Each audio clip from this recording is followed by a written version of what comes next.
Baldomero Moreiras regresa á cidade das Burgas. Unha escolmada súa obra pode verse estes días no espazo expositivo Elga Interiorismo. Primeiro había que coñecer o lugar para despois elexir a ubicación de cada peza, porque nada queda ao azar. Unha vez que vimos os espazos que tíamos para traballar e para expoñer, entonces o máis interesante foi encaixar nestes espacios, nestes paneles que temos uns formatos diversos. Entonces, de aí surxiu a idea de facer unha especie retrospectiva, non é a palabra, pero obras de distintas etapas da miña trayectoria pictórica. Hai obras de etapas creativas moi distintas, formatos diferentes, pero todas desprenden a mesma sensibilidade que acompaña sempre as creacións de Moreiras. Aquí temos esta concretamente, que é unha obra, un acrílico de gran formato, que está dedicado está extraído de unha colección, de unha serie que se chamaba O mundo da man de Baldomero Moreiras. E neste caso era o mundo da mitoloxía.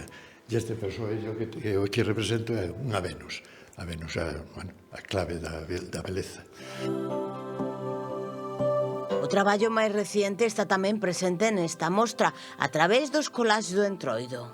Tamén unha recopilación de varios anos, non só de ahora mesmo, destes últimos anos. Pero sí, digamos que se xuntan nesta colección de collages todo, casi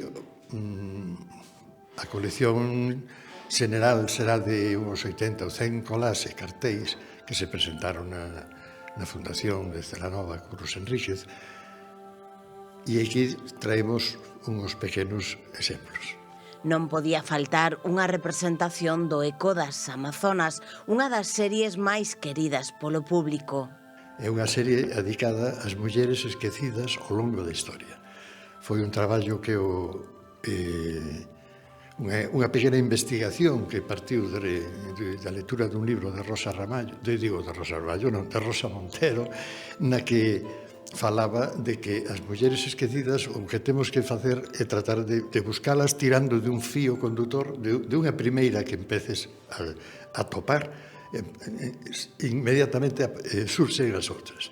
E efectivamente, eu empecé a tirar dese fío e hai miles de mulleres esquecidas en todos os séculos da historia, para a desgracia da humanidade. E eu fixen o meu intento de poñer un granito de area no xogo da igualdade.